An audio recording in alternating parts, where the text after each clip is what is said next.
Hi friends, welcome to our channel.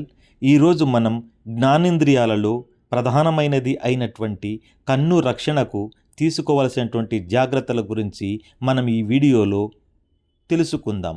కళ్ళ రక్షణకు తీసుకోవలసినటువంటి జాగ్రత్తలు: తగిన వెలుతురులోనే చదవాలి.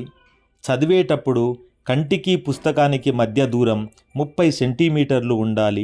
30 సెంటీమీటర్లంటే ఎంతో స్కేలు సహాయంతో కొలిచి చూడండి. వాహనాలలో ప్రయాణిస్తూ చదవకూడదు. ప్రతిరోజు చల్లని నీటితో కళ్ళను శుభ్రం చేసుకోవాలి. టెలివిజన్ చూసేటప్పుడు తగినంత వెలుతురుండాలి. టెలివిజన్కు 2.5 మీటర్ల దూరం నుండి చూడాలి. నల్లబల్లపై రాసిన అక్షరాలు కనిపించకపోతే టీచర్కు చెప్పాలి. కళ్ళు గట్టిగా నలపడం, రుద్దడం చేయరాదు. కళ్ళకలక వచ్చిన వారి రుమాలును, టవల్ను ఉపయోగించకూడదు.